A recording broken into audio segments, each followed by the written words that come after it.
Is a day to dry out and clean up, and it comes after powerful storms very early this morning. In the light of day, we now know that it was, in fact, powerful straight-line winds, not tornadoes, that caused the damage. The National Weather Service says those winds packed a wallop of anywhere from 80 to 120 miles an hour. 9 News reporter Tom McKee is live in Boone County, where it appears the most severe damage occurred. Tom?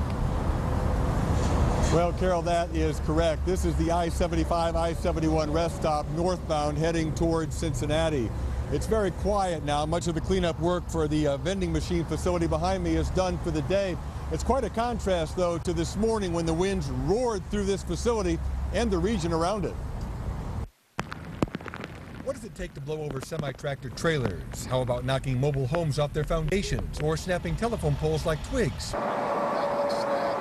Ken Haydu, chief meteorologist of the National Weather Service, says the answer is supercharged straight-line winds. As far as estimated winds, pretty much it looked like most of it was 80 to 100. In the rest area here, it does look like we may have seen winds on the order of 100 to maybe even 120 miles an hour. The rest area vending building was demolished by the storm. The roof was torn off with pieces going in all different directions. The sound of chainsaws filled the air to cut up mature trees that were destroyed. We're going to clean it up and get it back open as soon as possible.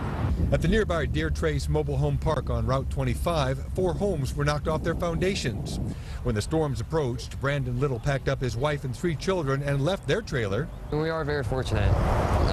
I mean, some people don't get off as lucky as we got off, but I mean, gotta count your blessings where you get them. The Littles spent the time with friends and were shocked to see the damage when they returned.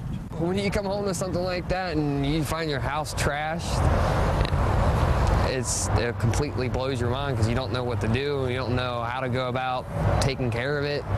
It's pretty stressful. Next door, Carlos Cigareta checked out the home that his family owns but rents out. The inspection brought back memories of when he once lived in that same unit. A few years back, we had the same problem. We had to evacuate this home when we were living in it, and they almost shifted on us. So we're lucky. Of course, that refers to a very similar storm that destroyed much of the Richwood Flea Market, which is about a quarter-mile down the road just a few years ago.